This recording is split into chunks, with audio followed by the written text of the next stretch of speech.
issue that has been given to us by the Commission of Revenue Allocation is about 10.9 billion. And when you look, when Her Excellency came to office, she found the previous regime collecting 3.9 billion. She dropped it to 1.6 billion. In that report, the last financial year, now she says she's collected only 700 million. A county that has a potential to collect own source revenue of 10.9 billion. We have 15 revenue streams. 2 streams only can collect over 3 billion. But today, Her Excellency says she collected only 700 million. That is what the Nakuru people wanted our governor to appear to the committee of Public Accounts Committee to answer those misappropriation of funds questions. But now, what our governors are trying to do is to try to gang us so that we don't talk, we don't speak, like the way they've done our MCAs, who are in the first line of oversight, and they refuse to do their job. So they think they are the control of this world or this country of ours. And when we push the revenue to go to our counties, they think now they should not be asked any question. That their work now is to move, as one of our senators have said, they go to Mombasa, sunbathing. Some are flying to America, as you all know, ours, that's what she normally does every time now and then. Even our county people, Nakuru county people, call her aviator, a governor of aviator. So that's, we cannot allow that. We will not allow. And I'm very happy with our speaker, that he has agreed to join, to support us, to ensure that this house is not intimidated, is not threatened by governors who have been put to those to those offices by the people that also put us to this house to ensure that we push for revenue to go to their counties and to ensure that we also do the oversight. So I'm very happy today, as one of the senators said, that I go home very happy knowing that we've agreed that we'll stand up for our people. Senators, you may not know, but we are the only hope now remaining to our people. Other people, our governors have let our people down. MCAs have let our people down. MPs have let our people down. It's only the senators who have stood with our people. And I know when the time comes, we will bring the scorecards.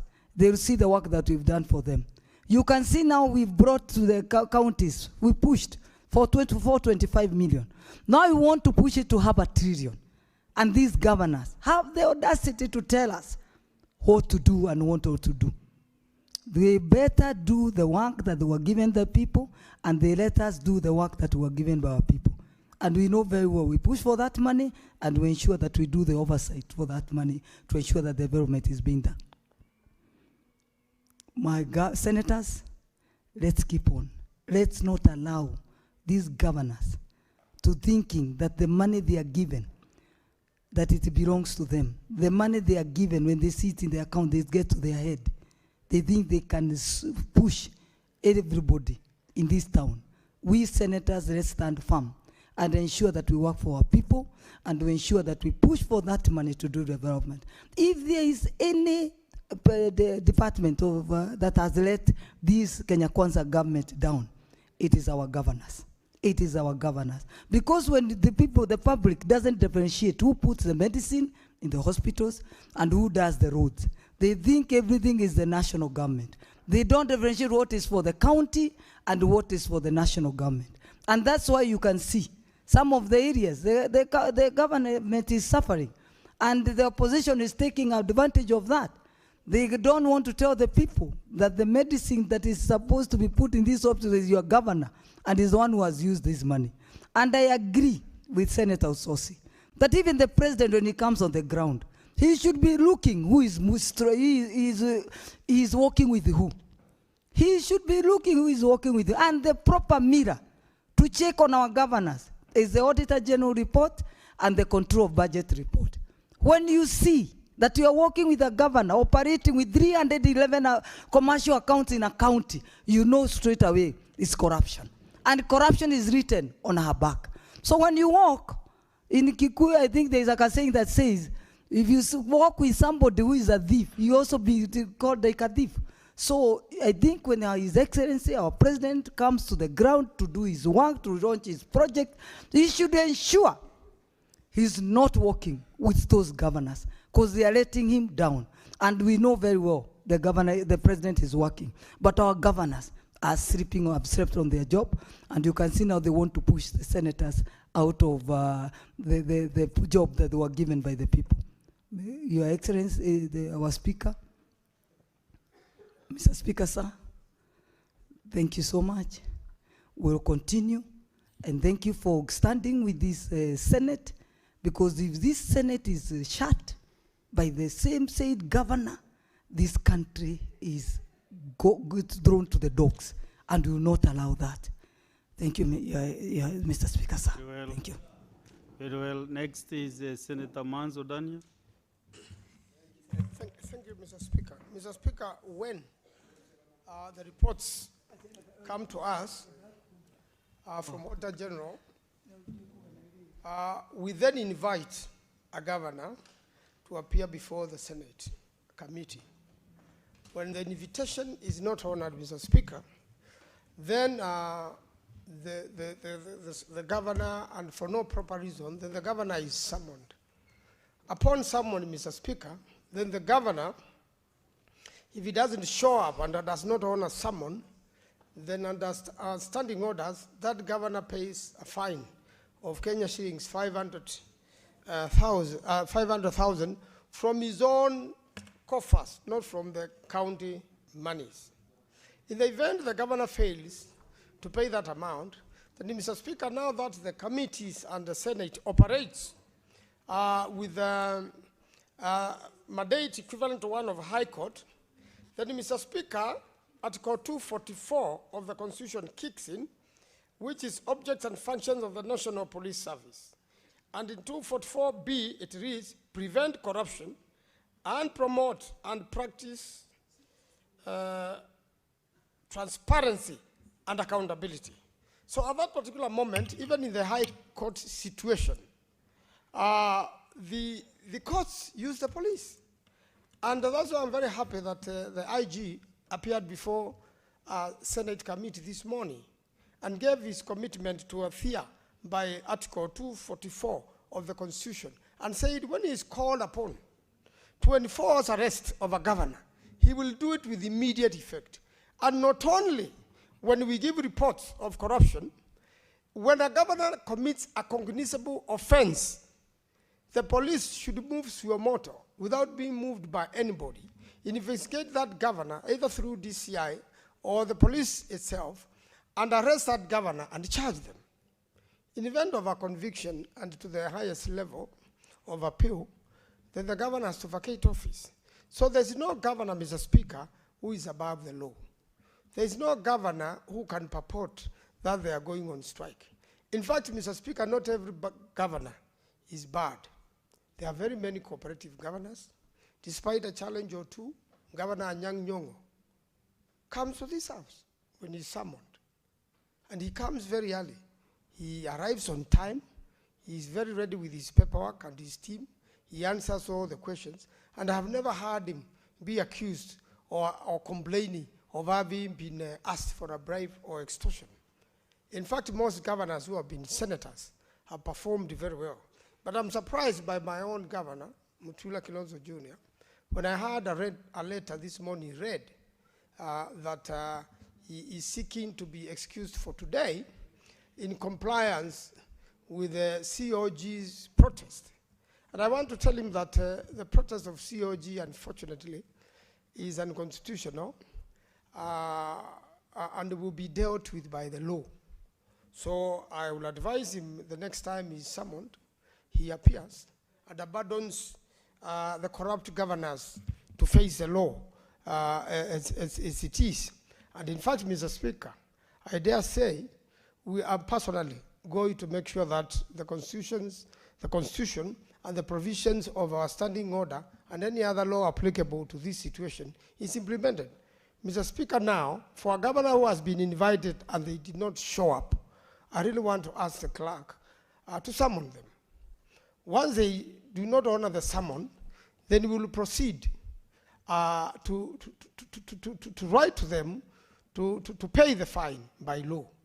And if they don't pay the fine, because they will be in breach of the law, then we will officially write to IG Kaja, citing this governor for contempt of this house, and asking them to arrest and present them before us. And therefore, in fact, there is a pending request now of Governor of Samburu to be arrested and to be presented before the committee. There are quite a number of governors who appear. They are clueless of what they are doing. For every question they are asked, they turn into the executive, who also have something to hide. And a good example is cited of the governor for Mandera, who allegedly was hosting the president today. The governor of Mandera could not be able to explain to the committee the use of 65 million shillings where he purported to have done seedlings. Mr. Speaker, the climate conditions of Mandera are known. And Mr. Speaker, if there are seedlings of that nature which have been prepared or bought for farmers to be planted, whether for mango or whatever plant along the rivers, can be accountable. This committee should be able to go with this governor on site and show us where these seedlings are and count them one by one. And if they don't, then we hand him over to the police. And therefore, there's no one above the law. If you are willing to be extorted, or if you are willing to give a bribe, it means you have a problem. I have not known Governor Nyang' Nyong'o to give any bribes or to complain of any extortions. He does not bother about it. And he's not the only officer in government who presents perfect work. There are quite a number of officers in government who are very good with their job, Mr. Speaker. And therefore, we want the ones who have a problem to emulate the good ones. A lot of monies now are unexplained from the counties. A lot of monies are unexplained for those governors who have already joined the bandwagon and are using their monies to fund activities of political parties. They are also using these monies to fund presidential campaigns, 2 early presidential campaigns. This money is meant for the counties. And even the main government, we really push it to get the allocation. We really push them to send the money in time. Mr. Speaker, up to now, there are so many counties without roads. There are so many counties without water. There are so many counties which have dirty hospitals, where there are no incinerators to burn the effluent from the hospitals, which is very dangerous. Their hospitals are dirty. The materials used, the beddings used by patients are very dirty. In fact, such hospitals are even a death trap to people who go there. And a governor who does not even visit that hospital dare say that we should not visit counties. Mr. Speaker, today, the IG has offered to give us full security when we go to apprehend governors in their counties, when we visit, when we go to inspect, so that no senator will feel intimidated.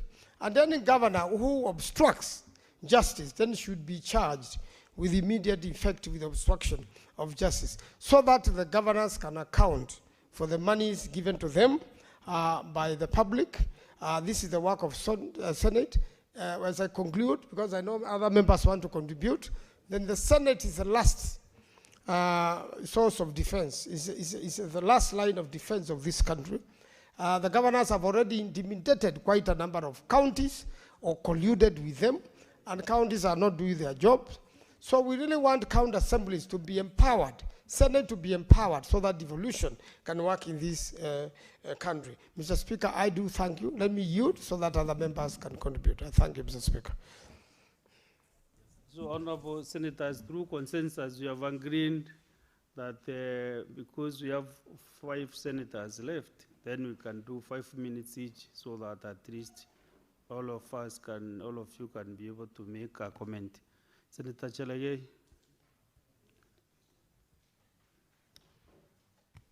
Thank you, Mr. Speaker. I agree, because in the interest of time and everybody to get, I'll just make 2 points.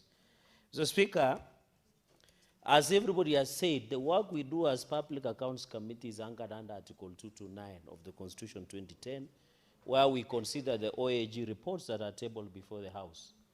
Mr. Speaker, all of us in this House, or anybody who is a holder of public office, took an oath of office, Mr. Speaker, to protect and uphold this Constitution.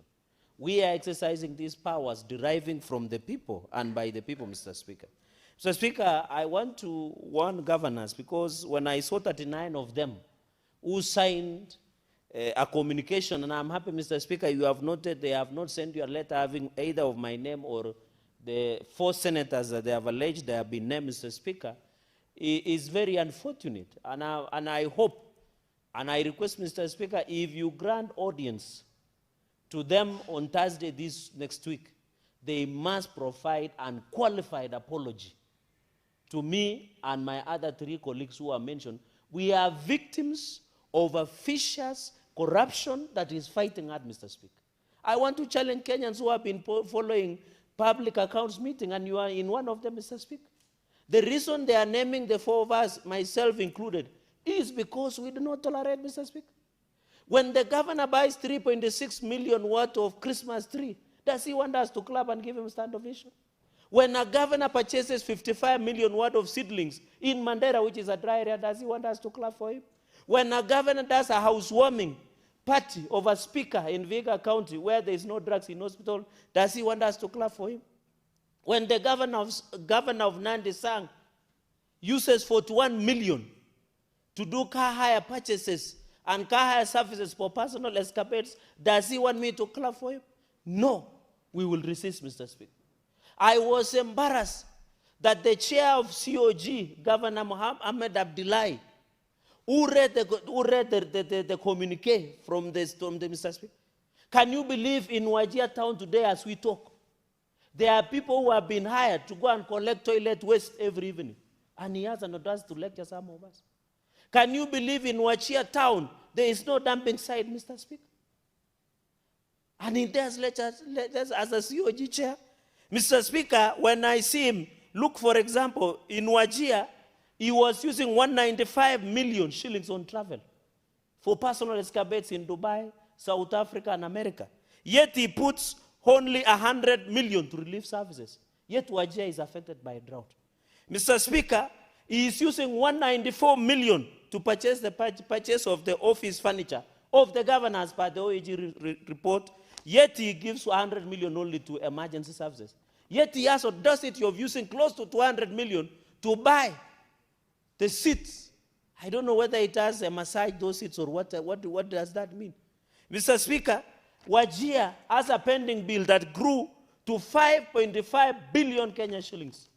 1.5 billion shillings is on statutory deductions.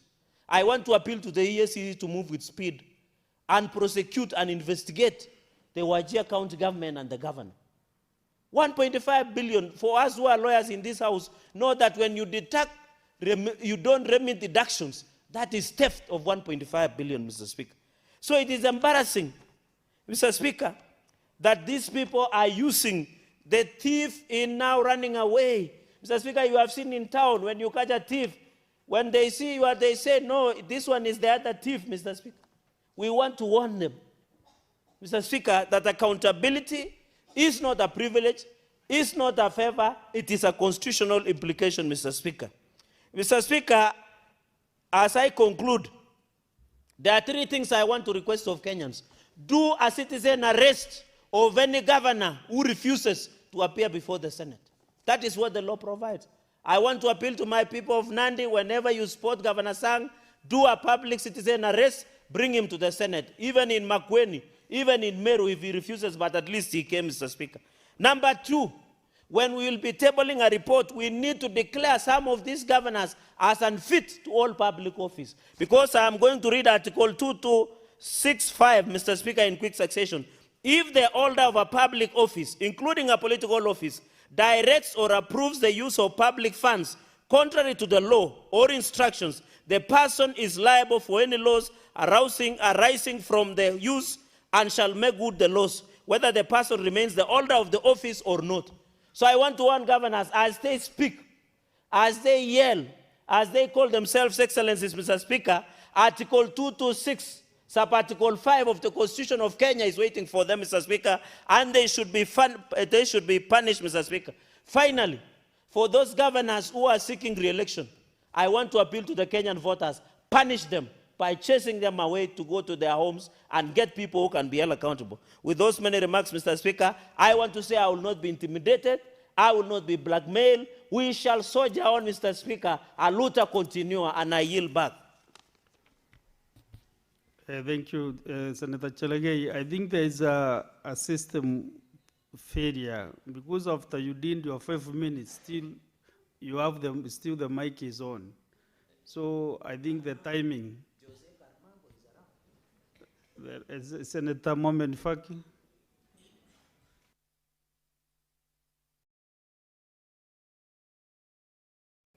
Umemwongezea dakika 5 nyingine, kwa sababu ni katika wale washtakiwa wane ambao Mheshimiwa Spika, kwanza nichukue fursa hii kukupongeza kwa taarifa yako ambayo imetetea bunge hili, Mheshimiwa Spika. Jambo la pili, pia ningependa kuwapa kongole kamati hizi mbili zikiongozwa na Senator Kajwang na Senator Ososi kwa kazi nzuri ambayo wanafanya. Mheshimiwa Spika, nilihudumu katika kamati hii ya uhasibu mwaka 2017 mpaka 2019-20. Na Mheshimiwa Spika, kazi hii sio kazi rahisi kwa kusema ukweli. Na nimefurahi pia kwamba sasa wanafuatilia mambo yanayotendeka sasa. Wanakagua hisabu za sasa. Kwa mfano, mwaka huu hivi sasa wanakagua hisabu za mwaka 2024-2025 ambao ni mwaka ulikwisha mwezi Juni mwaka jana. Mheshimiwa Spika, jambo ambalo ningependa tu kuwasisitizia ni kwamba wakati wanafanya hii kazi ni lazima wawe kwa Kiingereza za kusema steadfast.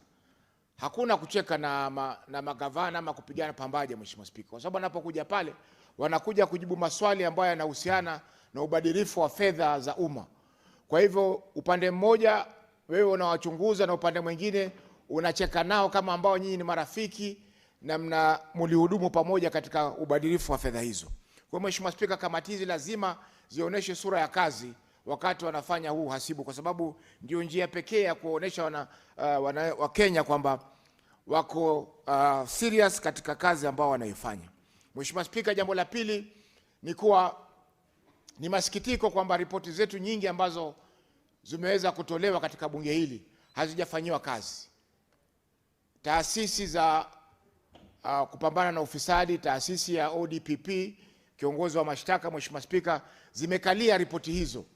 Na mbali na ripoti hizo, Mheshimiwa Spika, kila siku mara kwa mara wakati kamati hizi zinaangalia hizi kazi, wanatoa maagizo kwa EACC, wanatoa maagizo kwa ODPP kwamba swala hili lichunguzwe na hatua zichukuliwe kabla ya mambo kwenda mbali.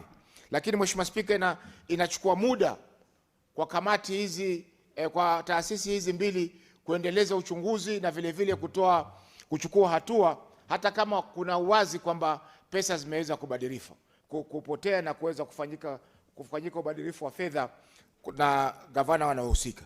Mheshimiwa Spika, ni kinyume na maadili kwa magavana hawa kupitia kwa baraza lao kusema kwamba wao ndio waweze kuchagua kamati, wao wanaweza kuchagua wanakamati, na kesho pia watasema sisi tunataka tuchague prosecutor huyu ama tuchague jaji huyu kwa sababu tunaona kwamba huyu aliyeko hawezi kutufanyia haki.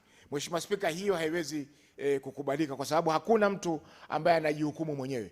Lazima wenye kuhukumu na wenye kuchunguza wawe ni watu tofauti na yule mshtakiwa ambaye yuko mbele ya mahakama. Mheshimiwa Spika, jambo la mwisho ni kwamba komiti inafuatilia ripoti ambazo zimefanywa na maauditor. Na kabla ripoti kuletwa hapa, Mheshimiwa Spika, auditor huwa anampa nafasi gavana ama ampa nafasi ile county husika kutoa ripoti ya yale mambo ambayo yameonekana kwamba yamefanyika kinyume na sheria. Mwisho wa mwaka, Mheshimiwa Spika, tarehe 30 Juni, county hizi zina nafasi ya miezi 2 kutengeneza ripoti zao.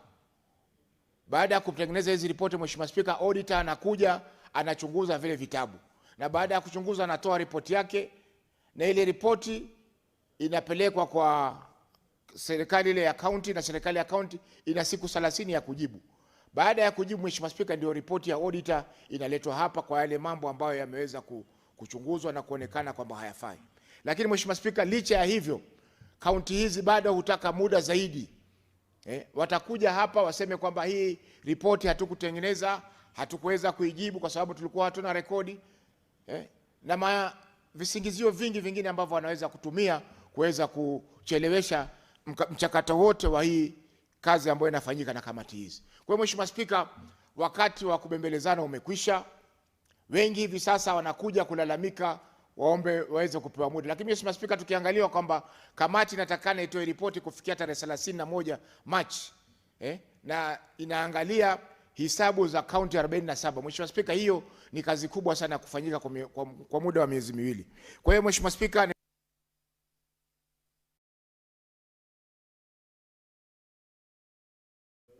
umeyoma.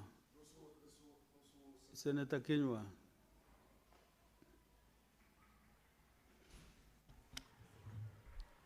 Asante sana Spika kunipa fursa hii. Kwanza kabisa nataka kushukuru Spika kwa taarifa nzuri ambayo ulisoma, na vile vile kushukuru uongozi wa jumba hili kwa msimamo wao dhabiti na kusimama kidete kutetea na kuheshimika kwa nyumba hii. Bwana Spika, kamati ya uhasibu inayoongozwa na Senator Kajwang pamoja na kamati hiyo nyingine ambayo inaongozwa na Osotsi